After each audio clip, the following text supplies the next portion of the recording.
Oh, yes, all students, I once again welcome you back for Enlightened Educators.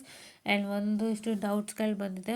ಮೊದಲನೇದಾಗಿ ma'am ನನಗೆ sixth ಸೆಮಲ್ಲಿ backlog ಇದೆ 2018 scheme. What should I read ನಾವು? Same scheme or different?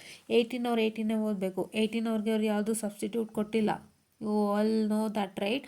18 scheme students have to study 18 scheme subjects only. They don't have any other substitute. So ಹಾಗಾಗಿ 18 scheme ಸಬ್ಜೆಕ್ಟನ್ನೇ ಓದಿ, 18 scheme ಸಿಲೆಬಸ್ಸನ್ನೇ ಓದಿ, ಆಯಿತಾ? Okay. And the second thing to be cleared as Ma'am, I have written 8th sem examination 2017 scheme. It has been 1 month. On June 25th it got over. I still didn't get result. June 25th ಆಗಿರೋದು, ಇನ್ನೂ ನನಗೆ result ಬಂದಿಲ್ಲ ಅಂತ ಕೇಳ್ತಾ ಇದ್ದೀರಾ.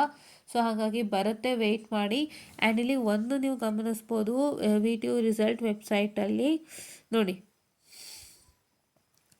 ಇಲ್ಲಿ ಒಂದು ನೋಡಿ ಬಂದಿದೆ. ಇಲ್ಲಿ B 7th and 8th semester arrear for all reasons ಅಂತ ಕೊಟ್ಟಿದ್ದಾರೆ CBCS ಅಲ್ಲಿ. ದಯವಿಟ್ಟು ಇದನ್ನು ಓಪನ್ ಮಾಡಿಬಿಟ್ಟು ಚೆಕ್ಔಟನ್ನು ಮಾಡಿ. ಬಂದಿದೆಯಪ್ಪ, ನೀವೇ ನೋಡ್ಕೊಂಡಿಲ್ಲ ಅಂತ ಕಾಣುತ್ತೆ. ಒಂದು ಸಲ ಚೆಕ್ಔಟನ್ನು ಮಾಡಿ. ಜುಲೈ ತಿಂಗಳಲ್ಲೇ ಬಂದಿರೋಂಥದ್ದು, 10 ದಿನಕ್ಕೆ ಬರುತ್ತೆ. ಇಲ್ಲಿ ನೋಡಿ, click here for results of B 7th and 8th semester arrear for all reasons ಅಂತ ಹೇಳ್ತಾ ಇದ್ದಾರೆ.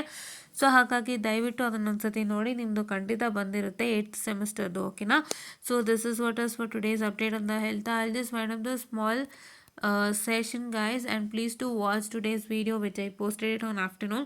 EMFT EMW important questions ಇದೆ, ಕಂಟ್ರೋಲ್ ಸಿಸ್ಟಮ್ ವೀಡಿಯೋಸ್ ಇದೆ, ಅದನ್ನ ಸೇವ್ ಮಾಡಿಕೊಂಡು ನೋಡಿ, ಆಯಿತಾ? ಮಿಸ್ ಮಾಡ್ದಂತೆ, so that you will have more clarity on how to do it ಅಂತ ಹೇಳ್ತಾ I just wind up the session and thank you.